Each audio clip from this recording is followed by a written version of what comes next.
Prime time ന്യൂസിൽ വിശദമായ വാർത്തകൾ നോക്കാം. ലോക്സഭാ തെരഞ്ഞെടുപ്പിൽ KPCC അധ്യക്ഷൻ K. സുധാകരൻ കണ്ണൂരിലും രാഹുൽ ഗാന്ധി വയനാട്ടിലും മത്സരിക്കും. കോൺഗ്രസിന്റെ കേന്ദ്ര തിരഞ്ഞെടുപ്പ് സമിതിയിലാണ് തീരുമാനം. ആലപ്പുഴയിലെ സ്ഥാനാർത്ഥി ചർച്ച തുടരുകയാണ്. പ്രഖ്യാപനം നാളെ ഉണ്ടാകും. നിതിൻ അംബുജൻ ഡൽഹിയിൽ നിന്ന് ചേരുന്നുണ്ട്. നിതിൻ, അങ്ങനെ അനിശ്ചിതത്വത്തിനൊടുവിൽ രാഹുൽ ഗാന്ധി വയനാട്ടിലേക്കും ഒപ്പം കണ്ണൂരിൽ K. സുധാകരൻ മത്സരിക്കുമെന്നുള്ള വാർത്തകൾ പുറത്തു വരുന്നുണ്ടല്ലോ. ഇനി ആലപ്പുഴയുടെ കാര്യത്തിലാണ് നിർണായകമായ തീരുമാനം പുറത്തുവരേണ്ടത്. ആർക്കാണ് സാധ്യത?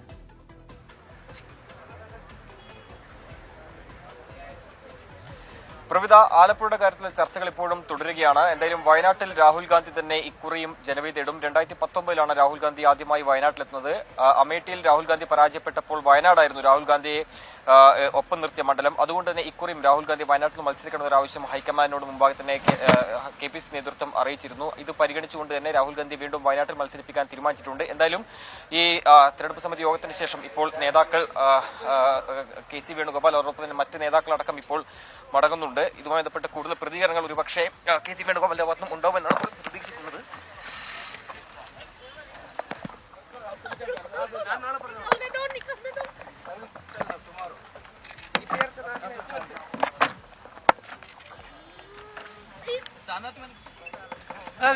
അല്ല, സെൻട്രൽ ഇലക്ഷൻ കമ്മിറ്റി ഞാൻ പറയാം.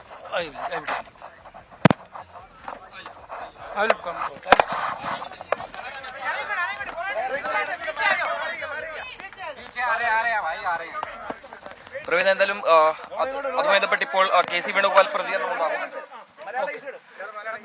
Okay, first of all I will tell the English. Okay, sir. We had the first Central Election Committee regarding the Parliament candidates. We finalized seat from Kerala, Karnataka, Telangana, Chhattisgarh, Delhi and Lakshadweep. Formal announcement will be, the procedure is going on. Formal announcement will be very soon.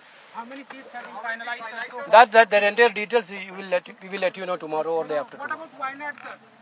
Everything will come on that. I cannot reveal anything now. Everything will come with a official statement.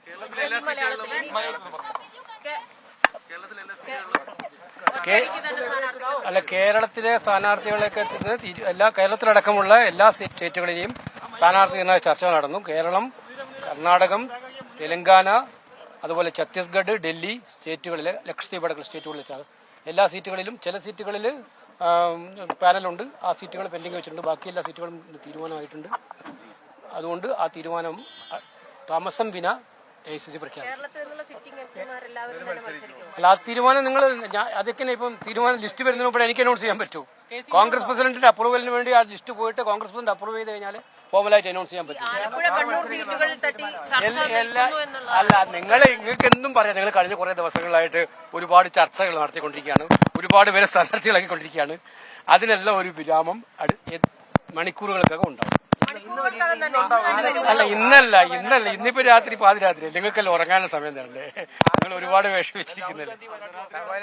അല്ല, ഞാൻ പറഞ്ഞല്ലോ, ഈ കാര്യത്തിൽ ഒരു സീറ്റിന്റെ പ്രഖ്യാപനം കോൺഗ്രസ് പ്രസിഡന്റിന് ഒപ്പിടുന്നതിന് മുമ്പ് ഒരു സീറ്റും അന്തിമമല്ല. ഏതും മാറ്റത്തിന് വിധേയവുമാണത്. അതുകൊണ്ട് എനിക്ക് പറയാനുള്ള അവകാശം ഇല്ല. അത് ഒഫീഷ്യലായിട്ട് CP അപ്രൂവ് ചെയ്ത് ഒപ്പിട്ട് കഴിഞ്ഞാൽ മാത്രമേ നമുക്ക് പറയാൻ പറ്റൂ. ഏതോ ഞാൻ പിന്നെയും ഇത് പറഞ്ഞുകൊണ്ടിരിക്കുക. ആദ്യം പറഞ്ഞല്ലോ, ഞാൻ ഇത്ര എല്ലാ കാര്യങ്ങൾക്കും ഉത്തരവുണ്ടാവും.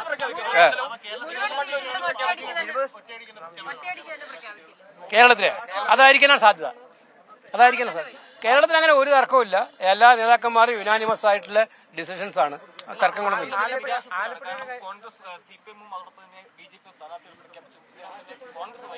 ഞങ്ങളുടെ പ്രവർത്തകർക്ക് ഒരു നിരാശയുമില്ല സുഹൃത്തെ.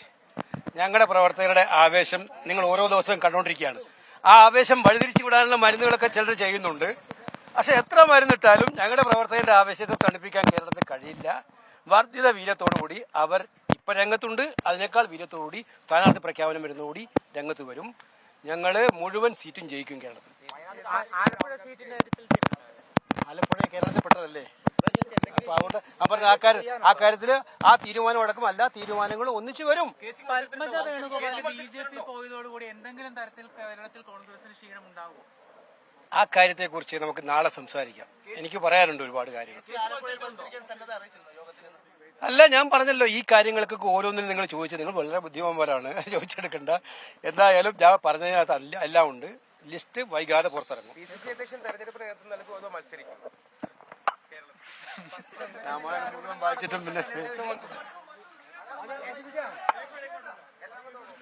എന്തായാലും CEC യോഗത്തിന് ശേഷം നേതാക്കൾ ഓരോരുത്തരും മടങ്ങി വരികയാണ്. നാളെ തന്നെ ഇപ്പോൾ KPCC അധ്യക്ഷൻ കെ സുധാകരന്റെ പ്രതികരണം ഈ ഘട്ടത്തിൽ വരുന്നുണ്ട്. കാത്തിരിക്കാൻ സമയമില്ല. നിങ്ങൾ ഇങ്ങനെ ബഹളാക്കിയാൽ എങ്ങനെയാ? വരട്ടെ.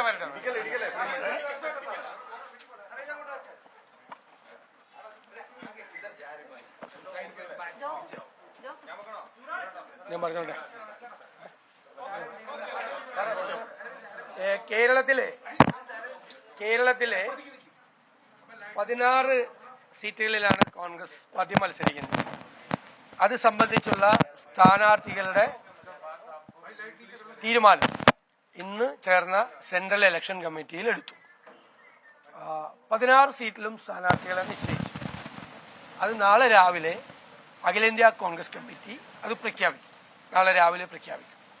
എല്ലാ സീറ്റിലും തീരുമാനമെടുത്തു. ഇന്നത്തെ സെൻട്രൽ ഇലക്ഷൻ തീരുമാനമെടുത്തു. നാളെ പ്രഖ്യാപിക്കും. അല്ല, അതെല്ലാം നാളെ അവിടെ നിന്നല്ല പ്രഖ്യാപിക്കേണ്ടത്. ഞങ്ങളല്ല അത് പ്രഖ്യാപിക്കേണ്ടത്. KPCCയോ UDF അല്ല പ്രഖ്യാപിക്കേണ്ടത്. അത് AICC ആണ് പ്രഖ്യാപിക്കേണ്ടത്. അവര് നാളെ രാവിലെ ഔദ്യോഗികമായി അത് പ്രഖ്യാപിക്കും. അതിനൊരു പ്രോസസ് ഉണ്ട്. എല്ലാ 16 സീറ്റും കോൺഗ്രസ് പാർട്ടി മത്സരിക്കുന്ന 16 സീറ്റ്. അല്ല, എല്ലാം നാളെ അതിൽ വന്നു. 16-ലെല്ലാം വന്നു. അല്ല, തീർച്ചയായിട്ടും ഞാൻ പറഞ്ഞല്ലോ, കഴിഞ്ഞ ദിവസം പറഞ്ഞു, KPCCയും UDFിലെ മുഴുവൻ ഘടകകക്ഷികളും എന്നെ ചുമതലപ്പെടുത്തിയിട്ടുണ്ടായിരുന്നു UDFിന്റെ തീരുമാനമായിട്ട് വയനാട്ടിൽ രാഹുൽ ഗാന്ധി മത്സരിക്കണമെന്ന്. അത് ഞങ്ങൾ അഖിലേന്ത്യാ കോൺഗ്രസ് കമ്മിറ്റി നേതൃത്വത്തെ അറിയിച്ചിട്ടുണ്ട്.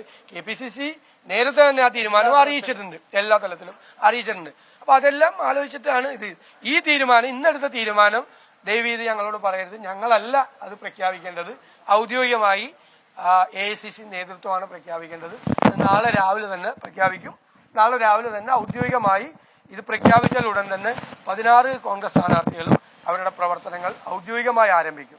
4 UDF സ്ഥാനാർത്ഥികൾ നേരത്തെ തന്നെ അവരുടെ പ്രവർത്തനം ആരംഭിച്ചിട്ടുണ്ട്.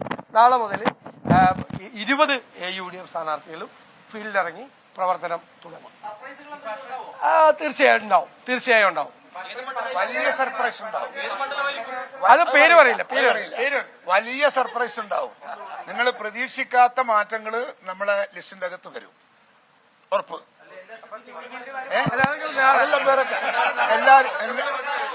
എല്ലാരും എല്ലായിടത്തും ഉണ്ടാവും. എന്നാലും നിങ്ങൾക്കത് സർപ്രൈസ് ആയിരിക്കും.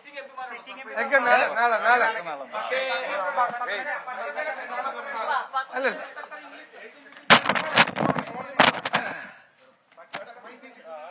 ഇതിനകത്ത് യഥാർത്ഥത്തിൽ ഞങ്ങളെല്ലാം വിസ്മയിപ്പിച്ചുകൊണ്ടാണ് ശ്രീമതി പത്മജ വേണുഗോപാൽ BJPയിൽ ചേർന്ന വാർത്ത ഉണ്ടായത്.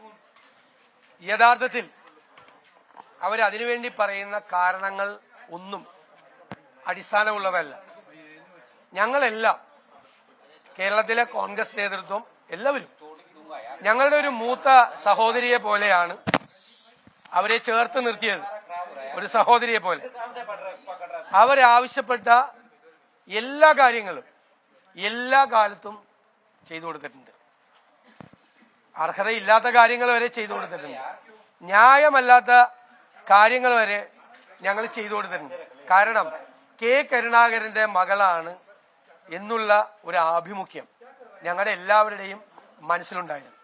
പക്ഷെ അവർ കരുണാകരന്റെ സ്മരണകളെ പോലും വഞ്ചിച്ചുകൊണ്ടാണ് അവര് ഇപ്പോൾ BJPയിലേക്ക് പോയത്. ജീവിതകാലത്ത് മുഴുവൻ സംഘപരിവാർ ശക്തികൾക്കെതിരായി, വർഗീയതയ്ക്കെതിരായി വിട്ടുവീഴ്ചയില്ലാത്ത നിലപാടെടുത്ത ഒരാളാണ് കരുണാകരൻ. അദ്ദേഹത്തിന്റെ മകൾ ഒരു കാരണവുമില്ലാതെ BJPയിലേക്ക് ചേക്കേറിയിരിക്കുകയാണ്. ഇതുകൊണ്ട് കോൺഗ്രസ് പാർട്ടിക്ക് ഒന്നും സംഭവിക്കില്ല. ഒരാൾ പോലും അവരുടെ കൂടെ പോയില്ല. പക്ഷെ ഞങ്ങൾക്ക് എല്ലാവർക്കും വിഷമമുണ്ടാക്കി. കാരണം അവർ ചെയ്യാൻ പാടില്ലാത്ത ഒരു കാര്യമാണ് അവർ ചെയ്തത്. അതുകൊണ്ട് പാർട്ടിക്ക് ഒരു ദോഷവും വരില്ല. പാർട്ടിയുടെ അണികൾ മുഴുവൻ വളരെ വർദ്ധിത വീര്യത്തോടു കൂടി ഇനി ഫാസിസവുമായി ഏറ്റുമുട്ടാൻ, വർഗീയതയുമായി ഏറ്റുമുട്ടാൻ കൂടുതൽ വാശിയോടുകൂടി രംഗത്തിറങ്ങും. കാരണം BJP ഈ ചെയ്തിരിക്കുന്നത് ഞങ്ങളുടെ പാർട്ടി പ്രവർത്തകർ ഒരു കാരണവശാലും അത് വെച്ചു പൊറിപ്പിക്കില്ല. തീർച്ചയായിട്ടും BJP കേരളത്തിൽ ഒരു സീറ്റ് പോലും മുമ്പിൽ വരാതിരിക്കാനോ രണ്ടാം സ്ഥാനത്ത് പോലും വരാതിരിക്കാൻ ഞങ്ങൾ കൂടുതൽ ശ്രദ്ധിക്കും.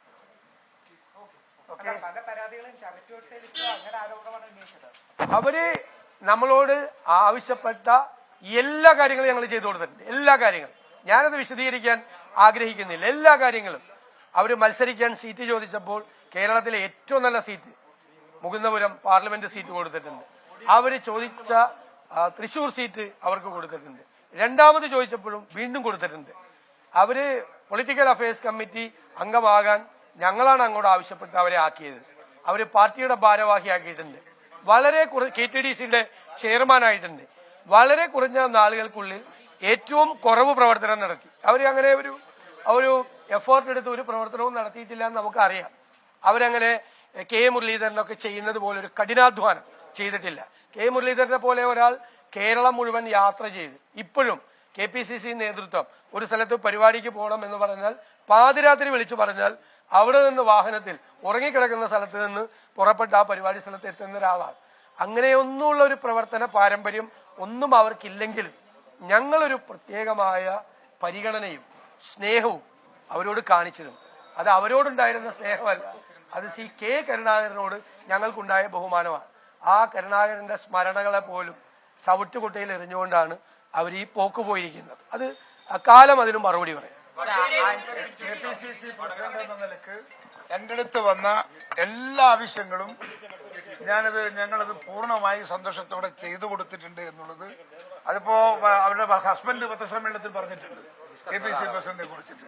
അപ്പൊ ആ പറയുന്നതിനകത്ത് അവർക്ക് പാർട്ടിയുടെ അകത്തുനിന്ന് അംഗീകാരം കിട്ടിയില്ല, അല്ലെങ്കിൽ അദ്ദേഹം അവരെ ഉൾക്കൊണ്ടില്ല എന്ന് പറയുന്നത് ബാലിശമാണ്, തെറ്റാണ് എന്ന് പറയാതിരിക്കാൻ നിർവാഹമില്ല. ഞങ്ങൾക്കെല്ലാം അതിനകത്ത് പരിതാപമുണ്ട്, വേദനയുണ്ട്. K കരുണാകരന്റെ മകൾ ഈ പാർട്ടി വിടാൻ പാടില്ലായിരുന്നു. പുനഃപരിശോധിക്കാൻ നല്ല മനസ്സുണ്ടെങ്കിൽ പുനഃപരിശോധിക്കട്ടെ എന്ന് മാത്രമേ ഈ കാര്യത്തിൽ ഞങ്ങൾക്ക് പറയാം. സുരേന്ദ്രൻ പറഞ്ഞത് K മുരളീധരനെ ഭാവിയിൽ മുരളീധരൻ ജി എന്ന് വിളിക്കേണ്ടി വരുമോ എന്നാണ്. അല്ല, അതൊക്കെ പലതും പറയുമല്ലോ. ഇപ്പൊ BJP വിട്ട് ഈ രാജ്യത്ത് മോഡി പ്രധാനമന്ത്രിയായിരിക്കുമ്പോ BJP വിട്ട് എത്ര പേര് കോൺഗ്രസ് ചേരുന്നുണ്ട് വിവിധ സംസ്ഥാനങ്ങളിൽ? പിന്നെ CPM നേതാക്കന്മാരുടെ പ്രസ്താവന ഞാൻ കേട്ടു. ബംഗാളിലെയും ത്രിപുരയിലെയും ഒരു 60% CPM നേതാക്കന്മാരും BJP ചേർന്നു. കേരളത്തിൽ ഒരു MLA, നമ്മുടെ MLA ഒന്നും പോയില്ലല്ലോ, കേരളത്തിൽ LDFന്റെ CPMന്റെ ഒരു MLA BJP ചേർന്നു. അപ്പൊ എവിടെയായിരുന്നു പിണറായി വിജയനും EP ജയരാജനും MV ഗോവിന്ദനൊക്കെ? അവരുടെ ധനകാര്യമന്ത്രിയായിരുന്നയാൾ വിശ്വനാഥ മേനോൻ BJP ചേർന്നു. അപ്പൊ ഞാൻ ചോദിക്കുകയാണ്, ബാലഗോപാല് നാളെ BJP പോവാന്ന് ചോദിക്കണം? ഞങ്ങളത് ചോദിക്കില്ല. CPMന്റെ എത്ര നേതാക്കന്മാര് പോയി? അപ്പൊ രാഷ്ട്രീയ പാർട്ടികളിൽ നിന്ന് ആളുകൾ മാറി വേറെ പാർട്ടിയിലേക്ക് പോകുന്നതൊക്കെ ഇന്ത്യയിൽ സാധാരണമാണ്. എനിക്ക് തോന്നുന്നു കഴിഞ്ഞ 10 വർഷത്തിനിടയിൽ ഏറ്റവും കൂടുതൽ ആളുകൾ രാജിവെച്ച് പുറത്തുപോയത് CPMൽ നിന്നാണ്. CPMന് 33 വർഷം ഭരണം ഉണ്ടായിരുന്ന ബംഗാളിൽ നിന്നാണ്. 60% നേതാക്കളാണ്. പല CPM ഓഫീസ് ഇപ്പൊ BJP ഓഫീസാണ്. ബോർഡ് മാറ്റി വെച്ചേക്കുക. കാരണം മുഴുവനായിട്ടാണ് BJP ചേർന്നത്. അപ്പൊ ഇവരൊക്കെ അവിടെ ഇരുന്നിട്ട് ഇത് പറയും. പിന്നെ ഒരു വളരെ ഗുരുതരമായ കാര്യം കൂടി പറയാണ്. ഒരു റിട്ടയർ ചെയ്ത ഒരു IPS ഉദ്യോഗസ്ഥൻ ആണ് ശ്രീമതി പത്മജ വേണുഗോപാൽ BJPയിൽ ചേരുന്നതിന് BJPയുമായി ഈ ഇടനിലക്കാരനായി പ്രവർത്തിച്ചത്. ആ റിട്ടയർ ചെയ്ത IPS ഉദ്യോഗസ്ഥൻ ഇപ്പോഴും കേരളത്തിൽ ഒരു സ്ഥാനത്തിരിക്കുന്ന IPS ഉദ്യോഗസ്ഥൻ ശ്രീ പിണറായി വിജയന് വേണ്ടിയിട്ടാണ് ശ്രീമതി പത്മജ വേണുഗോപാലിനെ BJPയിൽ എത്തിച്ചത്. ആരാണ് നിങ്ങൾ അന്വേഷിച്ചു? അത് നിങ്ങൾ അന്വേഷിച്ചു നോക്കും ആരാണ്? അല്ല, മുഖ്യമന്ത്രിക്ക് പത്മജയെ BJPയിൽ എത്തിച്ചിട്ട് അതിന് ഏറ്റവും സന്തോഷം ആർക്കാ? ഇന്ന് കേരളത്തിൽ ഒരു കോൺഗ്രസ് നേതാവ് BJPയിൽ ചേർന്നതിന്റെ ഏറ്റവും വലിയ സന്തോഷം ആർക്കാ സന്തോഷം? ഏറ്റവും വലിയ സന്തോഷം ആർക്കാ? CPM നേതാക്കന്മാർക്കാണ് ഏറ്റവും വലിയ സന്തോഷം. അപ്പൊ അതിനിടയിൽ അവര് BJPയും തമ്മിൽ അന്തർധാരയുണ്ട്. BJPക്ക് ആളെ റിക്രൂട്ട് ചെയ്യുന്ന ആളുകളാണ്. ഇന്നലെ EP ജയരാജൻ പറഞ്ഞ എന്താ? CPMും BJPയും തമ്മിലാ മത്സരം. BJP കേരളത്തിൽ പലയിടത്തും 2ാം സ്ഥാനത്ത് വരുമെന്നാണ്. അപ്പൊ അതായത് സ്വന്തം പാർട്ടി 3ാം സ്ഥാനത്ത് വരുമെന്ന് EP ജയരാജൻ പറഞ്ഞിരിക്കുകയാണ്. സ്വന്തം പാർട്ടി 3ാം സ്ഥാനത്ത് വരും.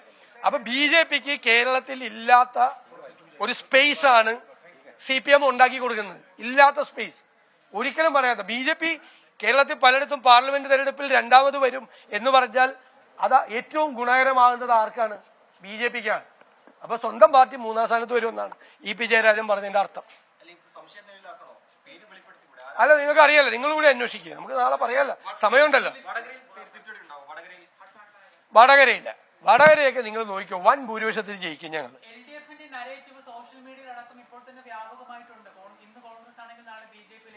ഞാനൊരു കാര്യം പറയാം. തൃക്കാക്കര ഇലക്ഷൻ തുടങ്ങുമ്പോഴാണ് പ്രൊഫസർ KV തോമസ് CPM സഹയാത്രികനായി മാറുന്നത്.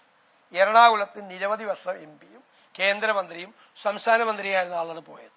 അന്ന് നിങ്ങളൊക്കെ എന്താ പറയുന്നത്? തൃക്കാക്കര ഇലക്ഷൻ പോയി, കാരണം വോട്ട് മുഴുവൻ മറിച്ച് അപ്പുറത്തോട്ട് കൊണ്ടുപോയെന്ന് പറഞ്ഞു. ഞങ്ങൾ PT തോമസ് വിജയിച്ചതിന്റെ ഇരട്ടി ഭൂരിപക്ഷത്തിലാണ് ഞങ്ങൾ ഉമാ തോമസിനെ വിജയിപ്പിച്ചത്. മനസ്സിലായിക്കൊള്ളാം, നിങ്ങൾ ഇരട്ടി ഭൂരിപക്ഷത്തിലാണ് ഞങ്ങൾ വിജയിപ്പിച്ചത്. ഏതെങ്കിലും വ്യക്തികൾ പാർട്ടി വിട്ടുപോയാലൊന്നും ഈ പാർട്ടിയും ഒരു പാർട്ടിയും ബാധിക്കില്ല, ഞങ്ങൾ ഒട്ടും ബാധിക്കില്ല. അതൊക്കെ ചെറുപ്പക്കാര് അവരുടെ വൈകാരികമായ അവരുടെ പ്രതികരണം, ഞാൻ അതിലേക്കൊന്നും അല്ലല്ല, അതൊക്കെ ചെറുപ്പക്കാരൊക്കെ വൈകാരികമായി പ്രതികരിക്കും. അവരൊക്കെ തല്ലും കൊണ്ട് ജയിലിലും കിടന്ന് അടിയും കൊണ്ട് ആശുപത്രിയിലും കിടന്ന് ഈ പാർട്ടിക്ക് വേണ്ടി ഫൈറ്റ് ചെയ്യാണ്. അതിന്റെയൊക്കെ ബെനിഫിറ്റ് മുഴുവൻ, അതിന്റെയൊക്കെ നേട്ടം മുഴുവൻ ഇവരെ പോലുള്ള ആളുകളാണ് കൊണ്ടുപോയിട്ടുള്ളത്. അപ്പൊ അതിന്റെ സങ്കടം സഹിക്കാൻ പറ്റില്ലല്ലോ. നിങ്ങളൊന്ന് ആലോചിച്ച് നോക്കി, വൈകാരികമായി അതൊക്കെ എത്ര ദിവസം ജയിലിൽ കിടന്നാണ്. വെളുപ്പാൻ കാലത്ത് വീട്ടിൽ നിന്ന് അറസ്റ്റ് ചെയ്തുകൊണ്ടായി ചെറുപ്പക്കാരനാണ്. എത്രയോ കൂടെ എത്ര പേർക്കാ തല്ലുകൊണ്ടത്. ഇന്നലെയൊക്കെ നിങ്ങൾ ആലോചിക്കി എറണാകുളം ജില്ലാ കോൺഗ്രസ് കമ്മിറ്റി പ്രസിഡന്റിന്റെ ജയിലിലാക്കാൻ വേണ്ടി മുഴുവൻ പോലീസ് സംവിധാനം നിൽക്കുകയാണ്.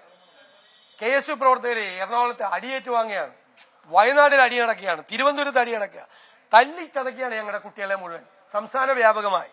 ആ സമയത്താണ് ഈ പാർട്ടി കൊണ്ട് നേട്ടം ഉണ്ടാക്കിയ ആള് പിന്നിൽ നിന്ന് കുത്തി പോകുമ്പോ അത്രയൊക്കെയല്ല അവര് പറഞ്ഞില്ലേ. സാരമില്ല, അത് വിട്ടു.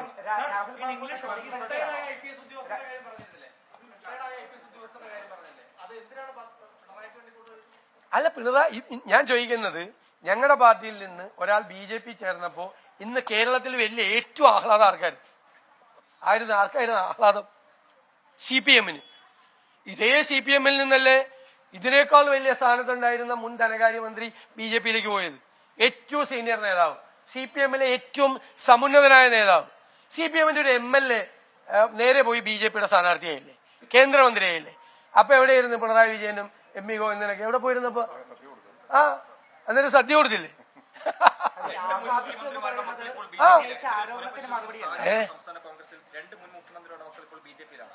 അതിലൊന്നും കാര്യമില്ലെന്നേ. അവർക്കൊക്കെ പാർട്ടിയിൽ എന്തായിരുന്നു സ്ഥാനം, എന്തായിരുന്നു കാര്യമില്ല. ഇവരെ ഞങ്ങൾ ചേർത്ത് നിർത്തിയിട്ടുണ്ട്. കാരണം ഞങ്ങൾക്ക് ആ നേതാക്കളോടുള്ള ബഹുമാനം കാരണം. അവര് പോയിട്ട് ഇപ്പൊ നമുക്ക് എന്ത് ചെയ്യാൻ പറ്റും? അവരെ കൂടെ അവരുടെ അഡ്മിൻ പോലും പോയിട്ടില്ല.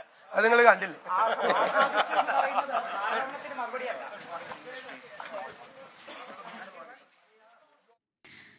കോൺഗ്രസ് നേതാക്കൾ മാധ്യമങ്ങളെ കാണുകയായിരുന്നു. 16 സീറ്റിലും കോൺഗ്രസിന്റെ സ്ഥാനാർത്ഥി പ്രഖ്യാപനം നാളെ ഉണ്ടാകുമെന്നാണ് നേതാക്കൾ അറിയിച്ചത്. അല്പസമയം മുൻപ് KC വേണുഗോപാൽ പറഞ്ഞത് മണിക്കൂറുകൾ മാത്രം കാത്തിരുന്നാൽ മതി, നാളെ രാവിലെ തന്നെ പ്രഖ്യാപനം ഉണ്ടാകുമെന്നുള്ളതാണ്. ഒപ്പം തന്നെ കോൺഗ്രസ് നേതാക്കൾ വിവിധ വിഷയങ്ങളിൽ പ്രതികരിച്ചു. അതിൽ ഏറ്റവും പ്രധാനപ്പെട്ടത് ഈ സ്ഥാനാർത്ഥി പ്രഖ്യാപനവുമായി ബന്ധപ്പെട്ടുള്ളത് തന്നെയാണ്. 16 മണ്ഡലങ്ങളിലും സർപ്രൈസ് ഉണ്ടാകും എന്നാണ് അവർ പറഞ്ഞത്. ഇത് തരത്തിലായിരിക്കും ഈ സർപ്രൈസ് എന്നുള്ള കാര്യത്തിൽ അവർ വ്യക്തത വരുത്തിയില്ല. AICCയുടെ അനുമതിക്കായി കാത്തിരിക്കുകയാണ്. അനുമതി ലഭിച്ചാൽ ഉടൻ തന്നെ പ്രഖ്യാപനം ഉണ്ടാകും എന്നാണ് നേതാക്കൾ പറഞ്ഞത്. അതോടൊപ്പം തന്നെ പത്മജ വേണുഗോപാലിന്റെ BJP പ്രവേശവുമായി ബന്ധപ്പെട്ടുള്ള പ്രതികരണവും ഉണ്ടാകും. യാതൊരു തരത്തിലും ഒരു അവഗണനയും പത്മജ വേണുഗോപാൽ നേരിടേണ്ടി വന്നിട്ടില്ല എന്നാണ് പ്രതിപക്ഷ നേതാവ് VD സതീശൻ പറഞ്ഞത്. അതേസമയം തന്നെ KPCC യാതൊരു തരത്തിലുള്ള അവഗണനയും കാണിച്ചിട്ടില്ല എന്ന് K സുധാകരനും പറയുകയുണ്ടായി. കൂടുതൽ വിശദാംശങ്ങളുമായി നിതിൻ അംബുജൻ ഡൽഹിയിൽ നിന്ന് ചേരുന്നുണ്ട്. നിതിൻ, ആദ്യം ഈ സ്ഥാനാർത്ഥി പ്രഖ്യാപനവുമായി ബന്ധപ്പെട്ട വാർത്തയുടെ കൂടുതൽ വിശദാംശങ്ങളിലേക്ക് കടക്കാം. ഇതിൽ സർപ്രൈസ് ഉണ്ടാകുമെന്ന് നേതാക്കൾ പറയുന്നുണ്ട്. അത് ഏത് തരത്തിലുള്ള സർപ്രൈസ് ആകുമെന്ന് അവർ വ്യക്തമാക്കുന്നുണ്ടോ? പ്രത്യേകിച്ച് മണ്ഡലമാറ്റം ഉൾപ്പെടെയുള്ള കാര്യങ്ങളാണോ ഈ സർപ്രൈസ്, അതോ പുതുമുഖങ്ങളെ പട്ടികയിൽ ഉൾപ്പെടുത്തുമെന്നാണോ? എന്താണ് മനസ്സിലാക്കേണ്ടത്?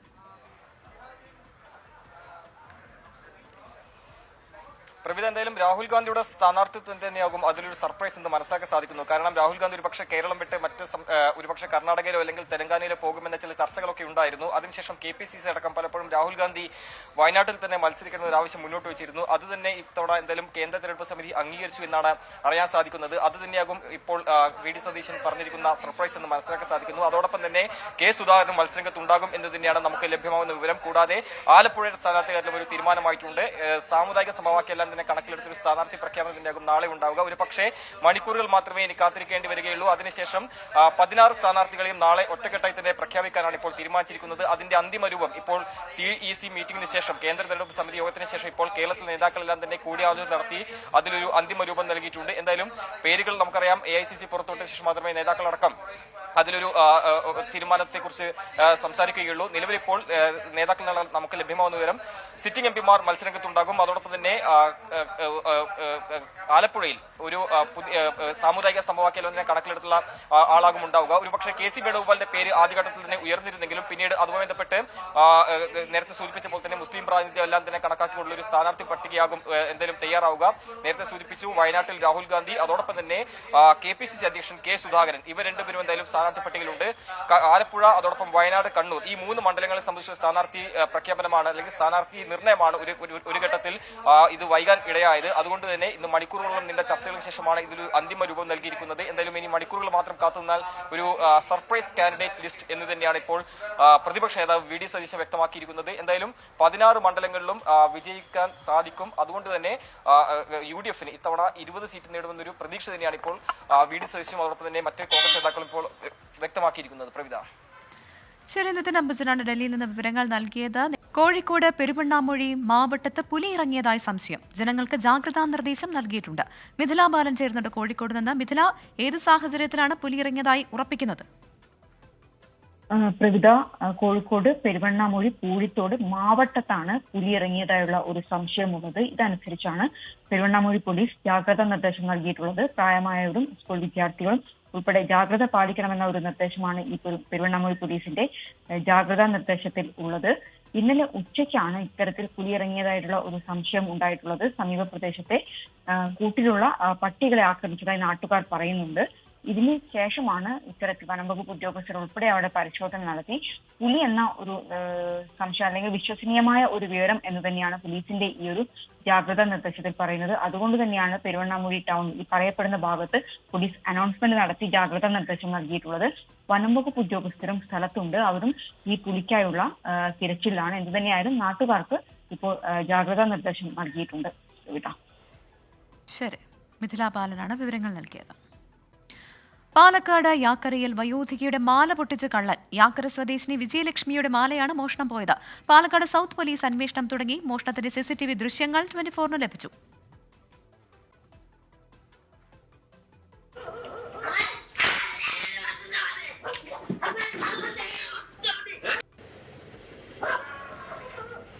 നിഖിൽ പ്രമേഷ് വിവരങ്ങളുമായി ചേരുന്നുണ്ട്. നിഖിൽ, വളരെ എളുപ്പത്തിൽ ഈ മാല പൊട്ടിച്ചു പോകുന്ന കള്ളന്റെ ദൃശ്യങ്ങളാണ് ഈ CCTVയിൽ പതിഞ്ഞിരിക്കുന്നത്. എന്താണ് വീട്ടമ്മ പറയുന്നത്? പ്രവിധ, അത്യന്തം നമ്മെ ഞെട്ടിപ്പിക്കുന്ന ഒരു ദൃശ്യമാണ് ഇപ്പോൾ പാലക്കാട് യാക്കരയിൽ നിന്ന് പുറത്തു വന്നിട്ടുള്ളത്. ഇന്ന് 7:34 ഈ സംഭവം നടക്കുന്നത്. അതായത് അധികം വൈകിയൊന്നുമല്ല. ഈ വിജയലക്ഷ്മി എന്ന അമ്മ വീടിന് കുലായിലിരുന്ന് വീടിന് സിറ്റ് ഔട്ടിലിരുന്നു കൊണ്ട് അവർ പത്രം നോക്കുകയാണ്. ആ സമയത്താണ് പുറകിലൂടെ ഒരു മോഷ്ടാവ് കടന്നു വരികയും ഈ അമ്മയുടെ കഴുത്തിലിരുന്ന മാല പറിച്ചുകൊണ്ട് ഓടുകയും ചെയ്തത്. ഇയാൾ മുഖം മറയ്ക്കുന്ന തരത്തിലൊരു ക്യാപ്പ് ധരിച്ചിട്ടുണ്ട്. അതിനുശേഷം ഇവിടെ നിന്ന് ഓടി രക്ഷപ്പെടുകയാണ്. അതിന്റെ CCTV ദൃശ്യങ്ങളാണ് ഇപ്പോൾ ലഭിച്ചിട്ടുള്ളത്. അല്പസമയം, അതായത് 7:30 മണിക്കാണ് ഈ സംഭവം നടക്കുന്നത്. ഉടനെ തന്നെ അവർ പാലക്കാട് സൗത്ത് പോലീസിൽ വിവരം അറിയിച്ചു. സൗത്ത് പോലീസ് സംഭവ സ്ഥലത്തെത്തി ഈ CCTV ദൃശ്യങ്ങളടക്കം ശേഖരിച്ചിട്ടുണ്ട്. ഇത് ദേശീയപാതയ്ക്ക് അരികിൽ തന്നെയാണ് ഈ വീട്. അതുകൊണ്ട് തന്നെ നമുക്ക് അത്ഭുതം തോന്നുകയാണ്. കാരണം അധികം രാത്രിയാകാത്ത ഈ സമയത്ത് പോലും ഇത്തരത്തിൽ മോഷണം നടത്താൻ ആ മോഷ്ടാവിനുണ്ടായ ധൈര്യം, അത് മാത്രമല്ല ആ വീട്ടിൽ ആളുകളുണ്ട് എന്നിരിക്കെയുമാണ് ഈ മോഷണം നടന്നിട്ടുള്ളത്. ആ അമ്മയുടെ മാല പിടിച്ചു പറിക്കുന്നു, അവർ ബഹളം വെക്കുന്നു. അതെല്ലാം തന്നെ നമുക്ക് ദൃശ്യങ്ങളിൽ കാണാൻ കഴിയും. കള്ളൻ കള്ളൻ എന്ന് വിളിച്ചുകൊണ്ട് അവർ ബഹളം വെക്കുന്നത് നമുക്ക് കാണാൻ കഴിയുന്നുണ്ട്. എന്തായാലും പ്രതിക്ക് വേണ്ടിയുള്ള അന്വേഷണം ഇപ്പോൾ പാലക്കാട് സൗത്ത് പോലീസ് ഊർജിതമാക്കിയിട്ടുണ്ട്.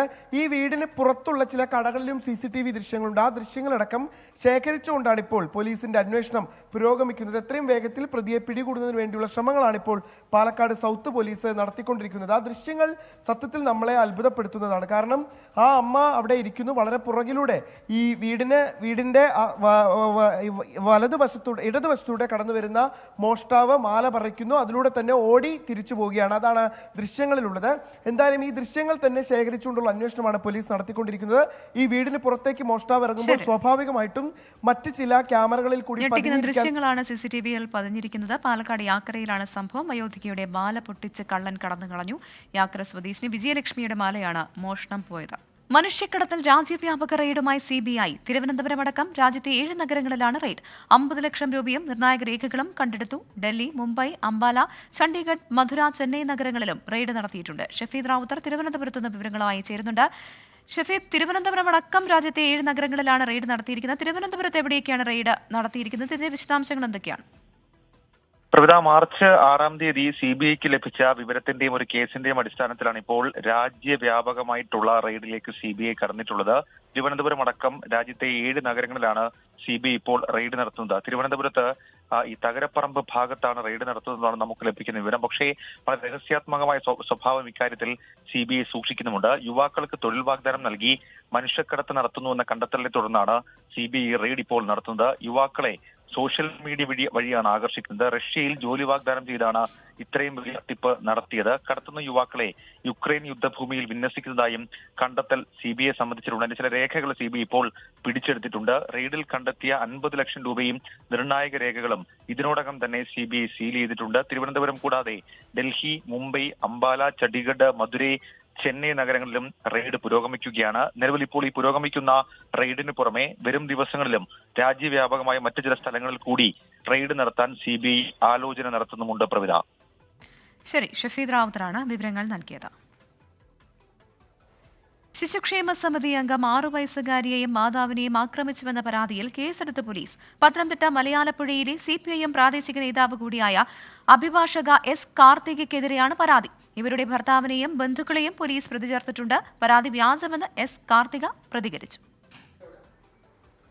S. കാർത്തികയുടെ ഭർത്താവും CPIM ബ്രാഞ്ച് സെക്രട്ടറിയുമായ അർജുൻദാസാണ് കേസിൽ 1-ാം പ്രതി. അർജുൻദാസിന്റെ സഹോദരൻ അരുൺദാസിനെയും അയാളുടെ ഭാര്യയെയും പോലീസ് പ്രതി ചേർത്തു. അർജുൻദാസ് സ്വന്തം സ്ഥലത്തു നിന്ന് അനധികൃതമായി മണ്ണും പാറയും പൊട്ടിച്ചു കടത്തിയത് പോലീസിനെ അറിയിച്ചെന്ന സംശയത്തിൽ പ്രദേശവാസിയായ പരാതിക്കാരിയുടെ വീട്ടിലെത്തിയ പ്രതികൾ ജാതിപ്പേര് വിളിച്ച് ആക്ഷേപിച്ചെന്നും 6 വയസ്സുള്ള കുഞ്ഞിനു നേരെ മാരകായുധം എറിഞ്ഞുവെന്നുമാണ് FIR. മലയാലപ്പുഴ പോലീസ് ഒരു ഭാഗം കേട്ട് മാത്രം കേസെടുത്തുവെന്ന് S. കാർത്തിക 24നോട്.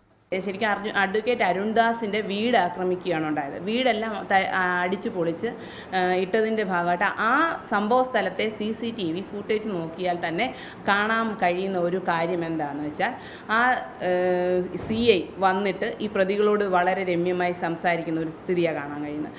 അർജുൻദാസിന്റെ ഭൂമിയിലെ പാറ ഖനനവുമായി ബന്ധപ്പെട്ട CPIM പ്രവർത്തകരുമായി തർക്കമുണ്ടായിരുന്നു. ഇതേ തുടർന്ന് അർജുൻദാസിന്റെ വീടിന് നേരെ കല്ലേറുണ്ടായി. 20 പേർക്കെതിരെ പോലീസ് അന്ന് കേസെടുത്തു. ലോക്കൽ കമ്മിറ്റി അംഗം അർജുൻദാസിന്റെ കുടുംബത്തിന് നേരെ വധഭീഷണി മുഴക്കിയതിന്റെ ശബ്ദ സന്ദേശവും പുറത്തു വന്നു. ഇന്നലെ തൊട്ട് എല്ലാരെയും വിളിച്ച് വെട്ടിക്കൊണ്ടിരിക്കുക. നിന്നെയും വെട്ടും, നിന്റെ കൊച്ചു 2 ആമ്പിള്ളേരുണ്ടല്ലോ അവന്മാരെയും ഞാൻ വെട്ടും, നിന്റെ ചേട്ടനെയും വെട്ടും, നിന്റെ 2 കുഞ്ഞുങ്ങൾ എവിടെ പോയാലും നിന്റെ കുഞ്ഞുങ്ങളെ കൈയാലും. ഇരുഭാഗത്തു നിന്നും ലഭിച്ച പരാതികളിൽ മലയാലപ്പുഴ പോലീസ് ഇതുവരെ 4 കേസുകളാണ് രജിസ്റ്റർ ചെയ്തിട്ടുള്ളത്. ബ്രാഞ്ച് സെക്രട്ടറിയും കുടുംബവും ഒരു വശത്തും ലോക്കൽ കമ്മിറ്റി അംഗങ്ങൾ ഉൾപ്പെടെ നാട്ടുകാർ മറുവശത്തുമായത് CPI നേതൃത്വത്തെ കുഴക്കിയിട്ടുണ്ട്. വിഷയം ചർച്ച ചെയ്യാൻ അടിയന്തര ലോക്കൽ കമ്മിറ്റി വിളിക്കാൻ ജില്ലാ നേതൃത്വം മലയാലപ്പുഴ ഏരിയ കമ്മിറ്റിക്ക് നിർദ്ദേശം നൽകി. 24 Pathanamthitta. Gold and diamond jewellery manufacturing merchant association Ernakulam ജില്ലാ സമ്മേളനവും അംഗത്വ വിതരണവും നടന്നു. സ്വർണ്ണ വ്യാപാര രംഗത്ത് വലിയ മാറ്റങ്ങൾ ലക്ഷ്യം വെച്ചാണ് പുതിയ സംഘടനയ്ക്ക് രൂപം നൽകിയത്. അസോസിയേഷൻ സംസ്ഥാന പ്രസിഡന്റും അൽ മുക്താദിർ ജ്വല്ലറി സ്ഥാപക ചെയർമാനുമായ ഡോക്ടർ മുഹമ്മദ് മൻസൂർ അബ്ദുൽ സലാം സമ്മേളനത്തിന്റെ ഉദ്ഘാടനവും തിരിച്ചറിയൽ കാർഡുകളുടെ വിതരണവും നിർവഹിച്ചു. Association general secretary Gulzar Ahmed Sait അധ്യക്ഷത വഹിച്ച ചടങ്ങിൽ GDJMMAയുടെ എറണാകുളം ജില്ലാ സെക്രട്ടറി അനസ്, ജില്ലാ കോർഡിനേറ്റർ ജോബി സി ജോസ് തുടങ്ങിയവർ പങ്കെടുത്തു. അംഗങ്ങൾക്കുള്ള വിവിധ ക്ഷേമ പദ്ധതികളുമായി ഇന്ത്യയ്ക്ക് അകത്തും പുറത്തും സംഘടനയുടെ പ്രവർത്തനങ്ങൾ സജീവമാണ്. മുതിർന്ന മാധ്യമപ്രവർത്തകൻ ഭാസുരേന്ദ്ര ബാബു അന്തരിച്ചു. തിരുവനന്തപുരത്തെ സ്വകാര്യ ആശുപത്രിയിലായിരുന്നു അന്ത്യം. 75 വയസ്സായിരുന്നു. അടിയന്തരാവസ്ഥക്കാലത്ത് പോലീസ് അതിക്രമത്തിനിരയായിട്ടുണ്ട്. ഇടതുപക്ഷ പ്രതിനിധിയായി ചാനൽ ചർച്ചകളിൽ സജീവമായിരുന്നു. ഭാസുരേന്ദ്ര ബാബുവിന്റെ മരണത്തിൽ മുഖ്യമന്ത്രി പിണറായി വിജയൻ അനുശോചിച്ചു.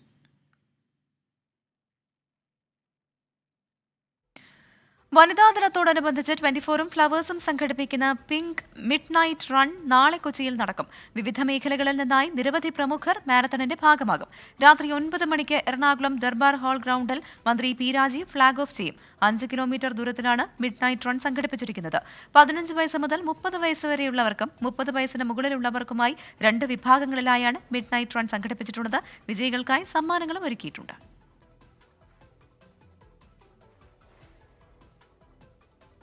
ഇതോടെ പ്രൈം ടൈം ന്യൂസ് പൂർണ്ണമാകുന്നു. Good night.